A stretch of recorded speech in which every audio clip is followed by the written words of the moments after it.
G'day, and thank you for joining Nicole and I as we continue our lap around Australia. The next part of our journey took us from Quobba to Monkey Mia. This area is known as the Gascoyne region of Western Australia. Arriving at Carnarvon, it quickly became obvious that this was a fruit and vegetable growing area. Situated on the Gascoyne River, this area is hailed as the fruit bowl of Western Australia.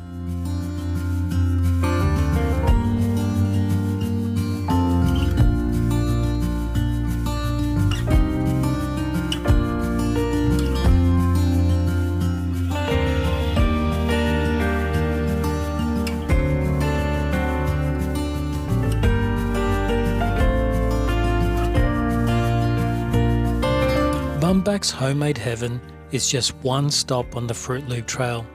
So many traditional and unusual flavour combinations of homemade dips, sauces and chutneys to choose from.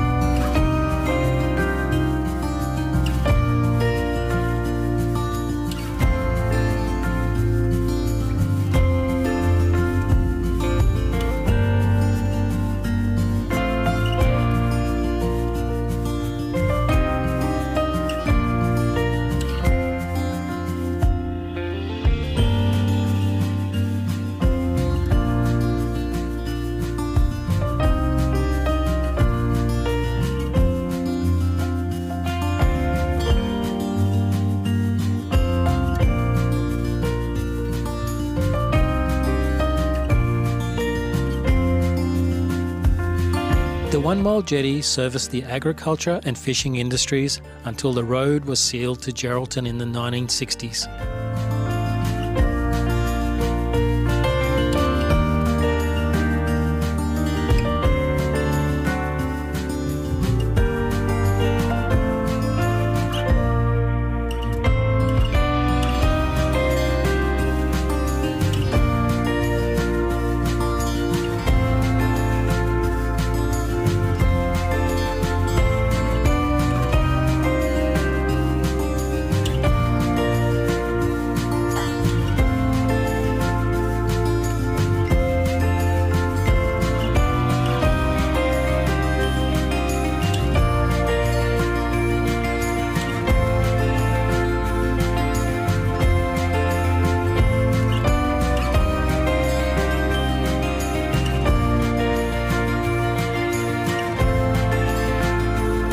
The south arm of the Gascoyne River passes by the centre of Carnarvon.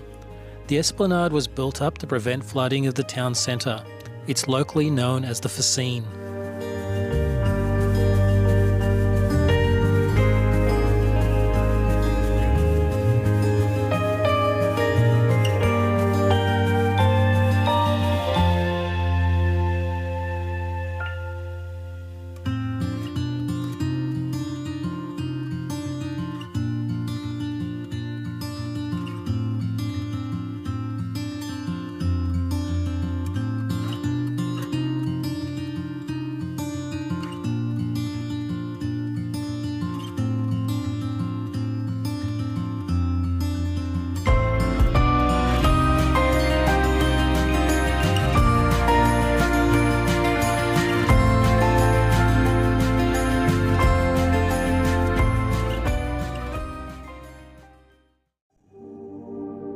The 1960s brought the space race to Carnarvon. Carnarvon's Space and Technology Museum has an incredible collection of space-related displays and memorabilia to explore from the 1960s to the present.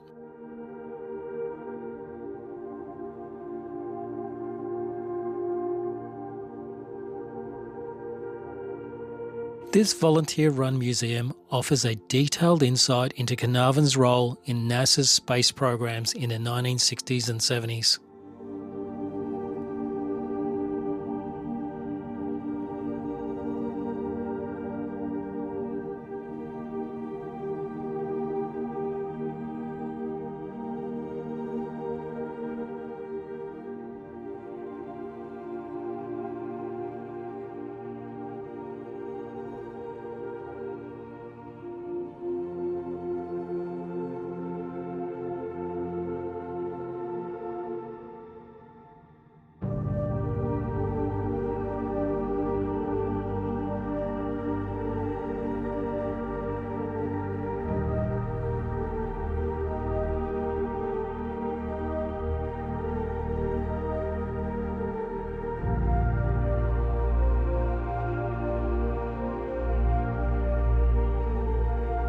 We jumped into a full-size Apollo command module simulator, which provided an astronaut's viewpoint of a Saturn V launch sequence, including the shaking and rattling. Leading up to the ignition sequence at 8.9 seconds. We're approaching the 60-second mark, 55 seconds and counting. Astronauts report it feels good. T-minus 25 seconds.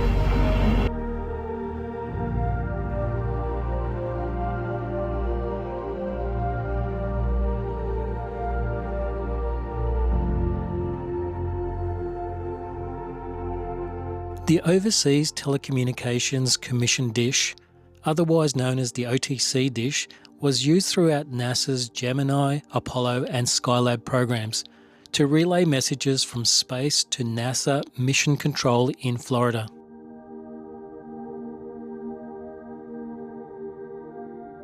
Comprise the tracking station. In the foreground is the TNC area.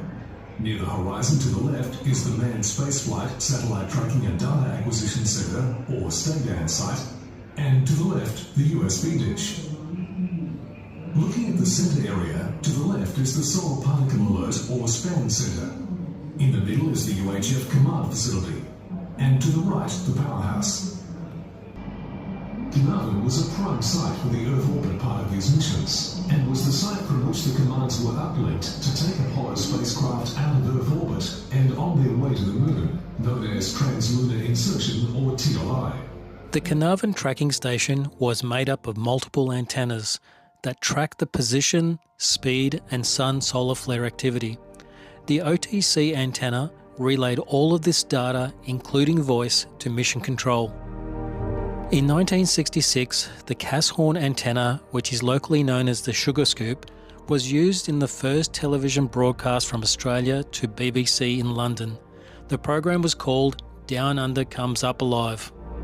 On the 21st of July 1969, the day of the Apollo 11 moon landing, the Gascoyne antenna relayed Neil Armstrong's first steps on the moon from the NASA Honeysuckle Creek tracking station near Canberra to televisions across Perth. Right. I feel like a general about to lead off a small army here. On the 21st of July 1969, Apollo 11 achieved the national goal set by President John F. Kennedy to land on the moon and safely return to Earth.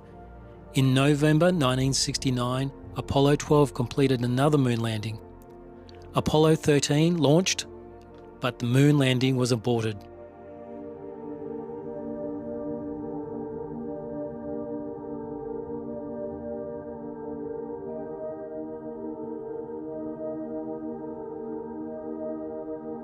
Apollo 14, 15, 16 and 17 all achieved moon landings and safe returns to Earth. Apollo 17 was launched on the 7th of December 1972 and was the last time man walked on the moon. 12 men in total have walked on the moon's surface. A full-size lunar landing module replica allowed us to appreciate the scale and ingenuity required to be able to land on the moon and return back to the orbiting craft that will take the astronauts back to Earth. About 23 feet tall. For comparison, here's the size of a person. Launched aboard the Saturn V rocket, and then went to the moon along with the service module and command module. These three parts together are what we call the Apollo spacecraft. The LEM was the only part that goes down to the surface of the moon. It was split up into two parts, the ascent stage and the descent stage. For the landing, both parts went to the surface of the moon. Legs contained a contact sensing probe, which told the astronauts that they were close enough to the surface to shut off the descent engine. When it's time to leave, only the ascent stage leaves the surface. The third astronaut was still orbiting the moon in the CSM. Other exhibits include the Mercury and Gemini space programs.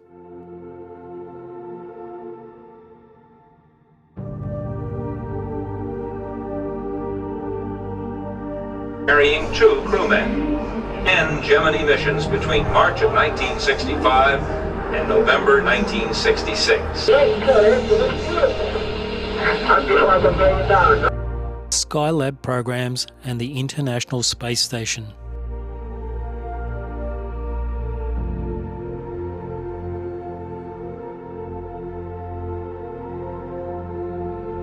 The space shuttle was instrumental to bringing up at least the American side of that. It was more than 40 missions over about 13 years to assemble all those parts of the space station.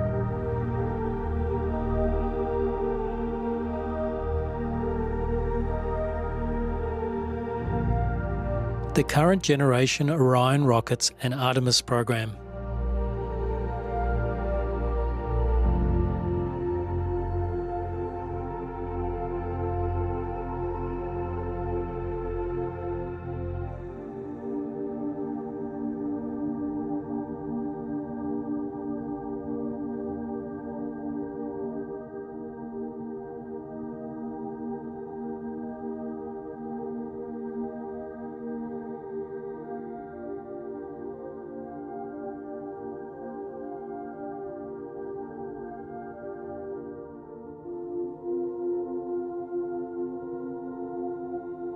And more recent SpaceX achievements.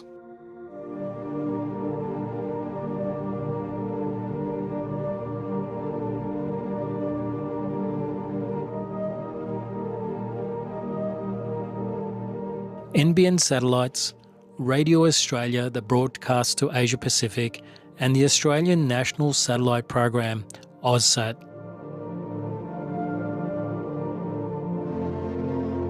The interactive zone has gravity experiments, shuttle landing and docking simulators, Discovery Houston, show you on center line, slightly high. Suggest you ease the stick forward. 7,160.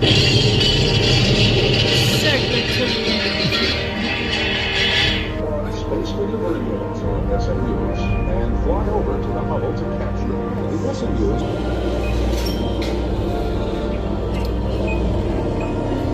Oops, sorry, but you ran out of fuel. Well, you made your rescue. Fast track.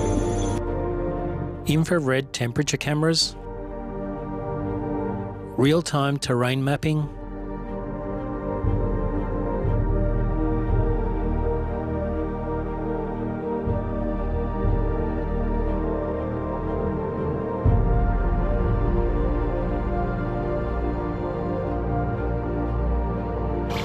and old-school computer games.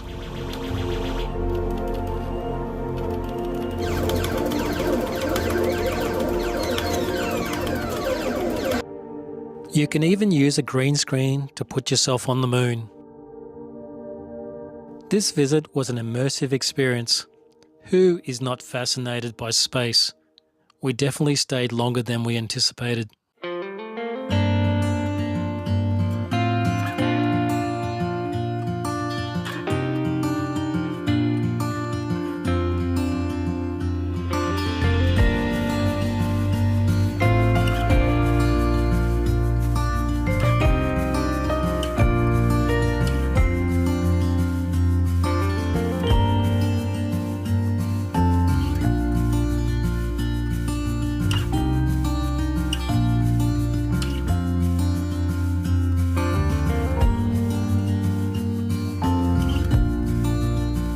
Prior to leaving Carnarvon, Yabby received a much-needed wash.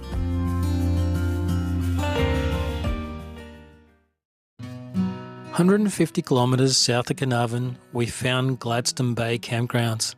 This campground has rustic facilities but is tranquil, and the campsites overlook the waters of Shark Bay.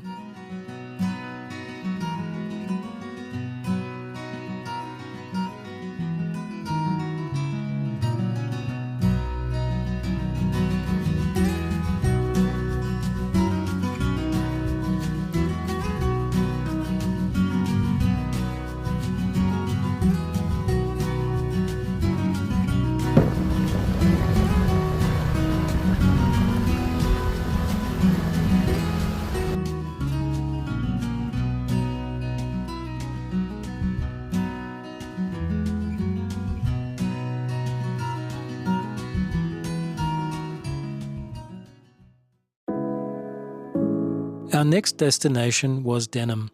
However, on the way we stopped at Hamlin Pool to marvel at the stromatolites and the shell stone quarry.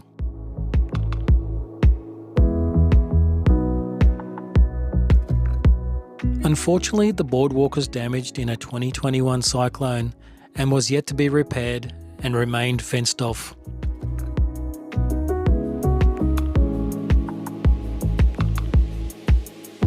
The water looked gorgeous, however we were only able to see the stromatolites from a distance, but learned from the information boards that the stromatolites are an ancient, extremely slow-growing rock-like formation. They produce oxygen as a byproduct of photosynthesis and are believed to have transformed Earth's atmosphere from almost no oxygen to roughly 20%. A short walk from the stromatolite boardwalk is the Shell Stone Quarry.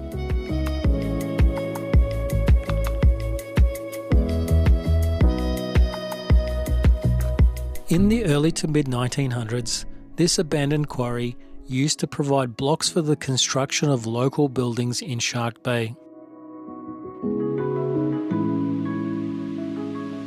Blocks cut out of this quarry are actually made up of trillions of tiny cockle shells cemented together over time to form a limestone called Coquina.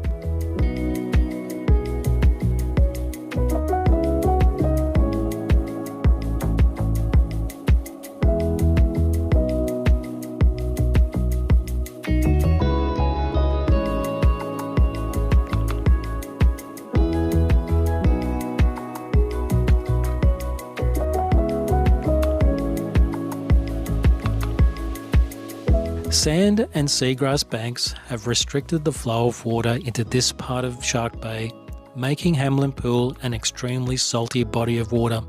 In fact, around twice as salty as the open ocean. One animal that thrives in this hypersaline environment is the fragum cockle. In these conditions, the cockle tends to be much smaller than the same cockle elsewhere. What they lack in size, they make up for in numbers.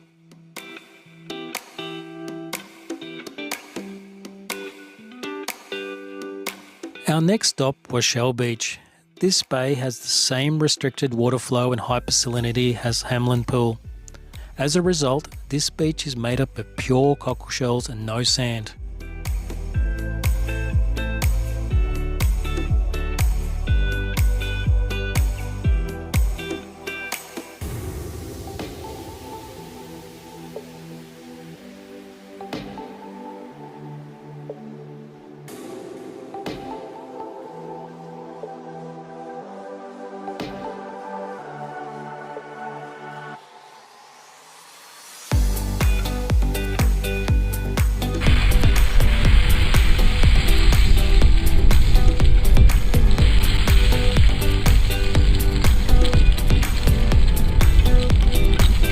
This shell beach stretches 60 kilometres with shell deposit depths of 7 to 10 metres.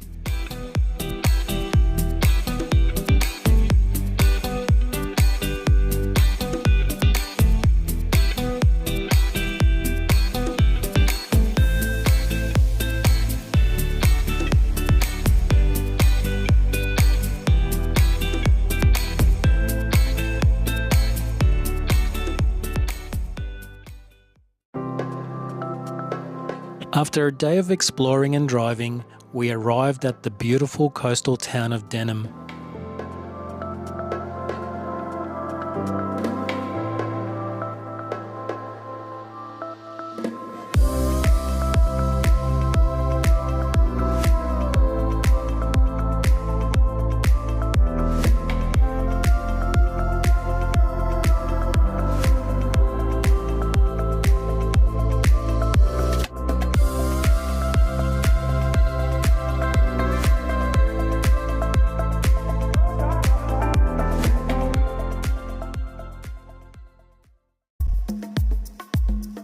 Today is our 28th wedding anniversary, and to make it special, we woke up early to go and see the dolphins at Monkey Mile. We were advised to be on the beach by 7:30, as the regulated dolphin feeding times are between 7:45 and 12 p.m, and only 3 feeding experiences per day.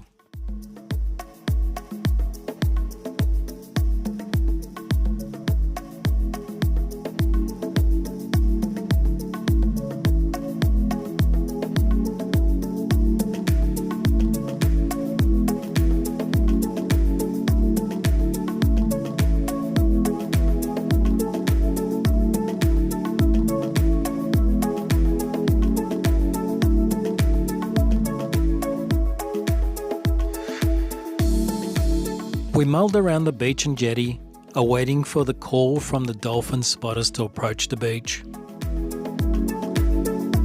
The dolphin feeding times are initiated by the dolphins approaching the beach. With our tickets in hand, we were called to the beach around 8 a.m. when the first dolphin was seen approaching the beach. We lined the beach and jetty along the designated dolphin interaction area. The coordinator kept us at bay until the dolphins were comfortably swimming along the beach and the dolphin was identified, only then allowing us to step in the water to ankle deep. The coordinator informed us of the history of the Monkey Maya Indo-Pacific dolphins and their behaviours.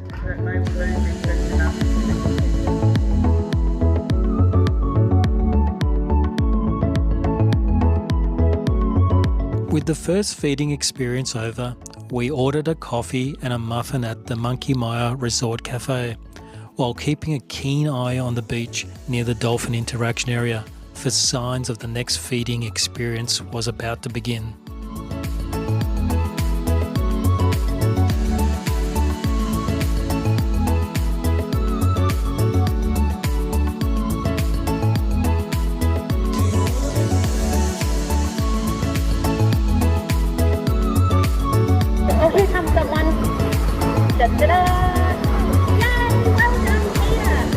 The DBC volunteers stepped forward with their buckets of fish.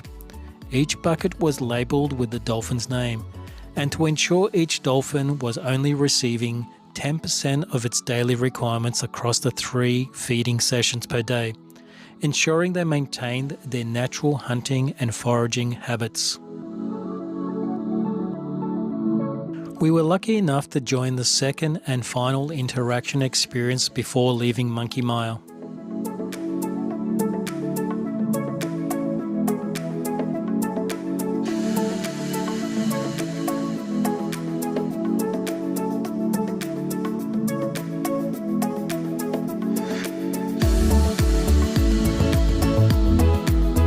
This attraction is so popular now, it's become an exercise in training humans more so than training dolphins.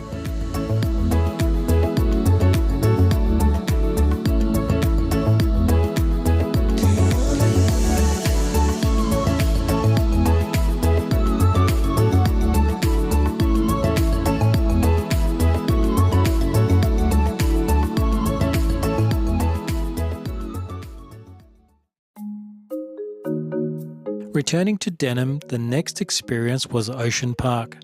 This attraction allowed us to get close to some of Shark Bay's marine life.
To celebrate our wedding anniversary, we enjoyed a seafood platter at the Waterfront Hotel. Enjoying Denham by night on our walk back to the Tasman Caravan Park.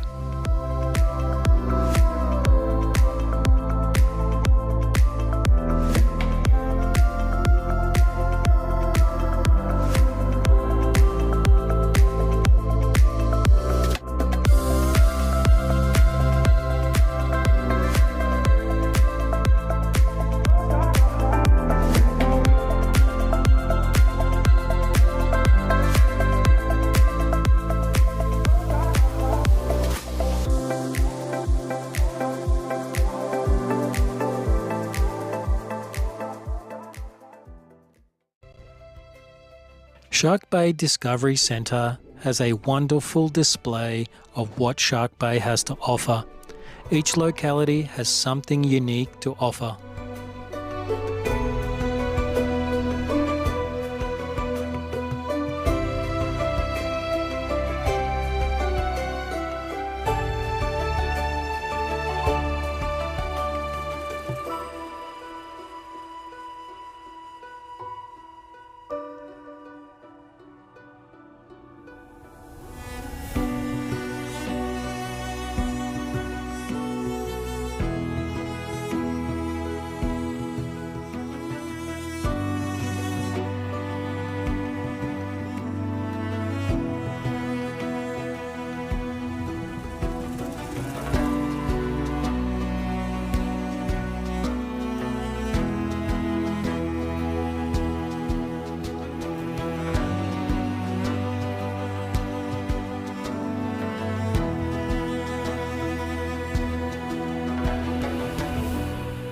We were captivated by the 19th of November 1941 battle between the German raider HSK Cormoran and HMAS Sydney II.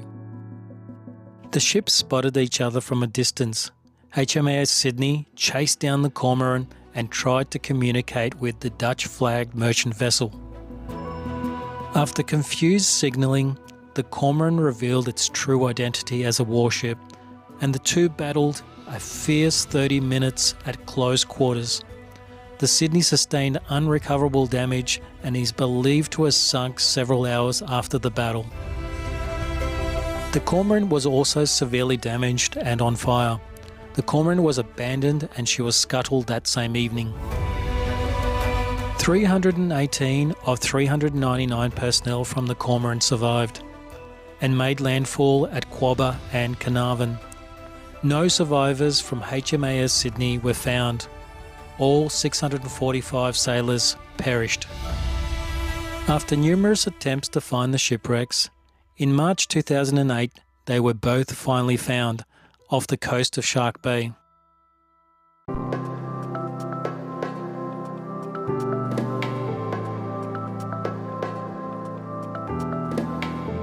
We look forward to visiting Shark Bay again someday.